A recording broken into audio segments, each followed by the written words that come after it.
கடந்த 10 ஆண்டு காலமாக வலியுறுத்திட்டு இருக்கோம். உள்ளாட்சி தேர்தலில் துணைத் தலைவர் பொறுப்புகளில் இடஒதுக்கீடு கொடுங்க. ஏன் தரம் இருக்கிறீங்க? பக்கத்தில் ஆந்திர மாநிலத்தில் இருக்குது. இங்கேருந்து 10 கிலோமீட்டர் போனால் ஆந்திர மாநிலம், ஆந்திரா இருக்குது. இங்கேருந்து ஒரு 100 கிலோமீட்டர் போனால் கர்நாடகாவில் இருக்குது. இந்த பக்கம் போனால் கேரளா, ஒரு 200 கிலோமீட்டர் போனால் கேரளா. ஆந்திராவில் இருக்குது, கேரளாவில் இருக்குது, தெலுங்கானாவில் இருக்குது, கர்நாடகாவில் இருக்குது, உத்தரப்பிரதேசத்தில் இருக்குது, மகாராஷ்டிராவில் இருக்குது. இந்தியாவில் எல்லாம் பெரும்பான்மை மாநிலங்கள் இருக்குது. திராவிடம் பேசுகிறார்கள், பெரியார் கொள்கை பேசுகிறார்கள், பெரிய முற்போக்காளர்கள்னு சொல்கிறாங்க.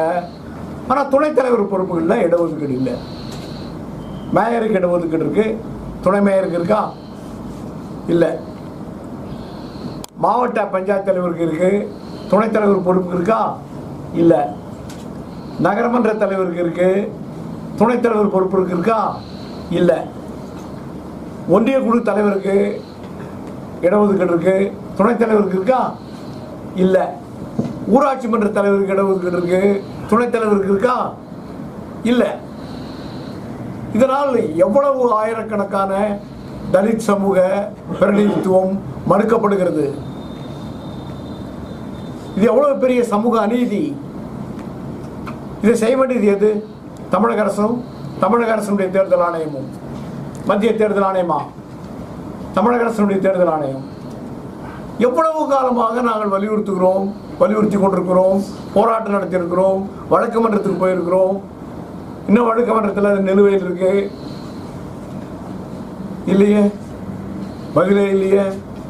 ஆனால் அரசியல் சட்டமும் மற்ற மரபுகளும் சொல்றது என்ன? இன் எனி எலெக்ஷன், தேர்ந்தெடுக்கப்படுகிற எல்லா தேர்தலிலும் தலித் மக்களுக்கான இடஒதுக்கீட்டை பின்பற்றியாக வேண்டும்.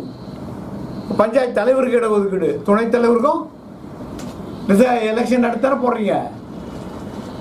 மேயருக்கு மாநகராட்சி மன்ற உறுப்பினர்கள் தான் தேர்ந்தெடுக்கிறாங்க. அதே துணைத் தலைவர், துணை மேயருக்கு அவங்கள தான் ஓட்டு போட்டு தேர்ந்தெடுக்கிறாங்க. ரெண்டுத்துக்கும் தேர்தல் நடந்து.